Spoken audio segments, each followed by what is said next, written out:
Ebanghelyo natin ay Luke 5:33 to 39. Ako po si Father Luciano Feloni, Parish Priest ng Kristong Hari sa Diocese of Novaliches.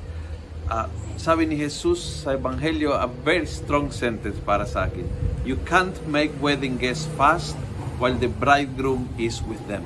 Kapag kasama ng mga kumbidado sa kasalangan nobyo, hindi pwede malungkot, hindi pwede, ang pag-aayuno ay sign ng kalungkutan, dulot ng pagkukulang sa iyo. Kaya ikaw ay mag-aayuno, parang ayusin mo ang iyong sarili. Pero ang sinabi ng Panginoon is kapag kasama ang nobyo, ang pangunahin damdamin dito ay kaligayahan.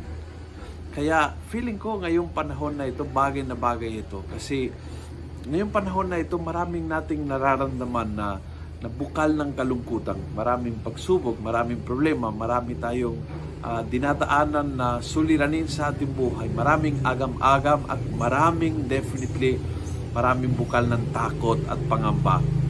Pero kasama natin ang nobyo, kaya ang pangunahing damdamin ay ligaya, tuwa. Hindi mawawala ng pag-asa ang isang tao na alam na kasama ang Panginoon sa oras na ito.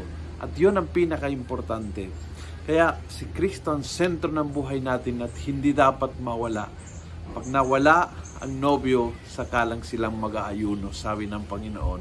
Kaya ngayon, mag-enjoy po tayo. Mag-enjoy ang buhay natin. Buhay pa tayo. Yes, may pagsubok. Yes, may problema. Yes, may suliranin. But yes, kasama natin si Lord. Kaya marami ding blessings. Marami ding bukal ng kaligayahan natin. Huwag sumuko mga kapatid. Kasama po natin si Kristo na siya ang nobyo, siya ang dahilang kung bakit may ligaya sa ating buhay. Kung nagustuhan mo ang video ito, pass it on. Punuin natin ng good news sa social media at gawin natin viral araw-araw ang salita ng Diyos. God bless.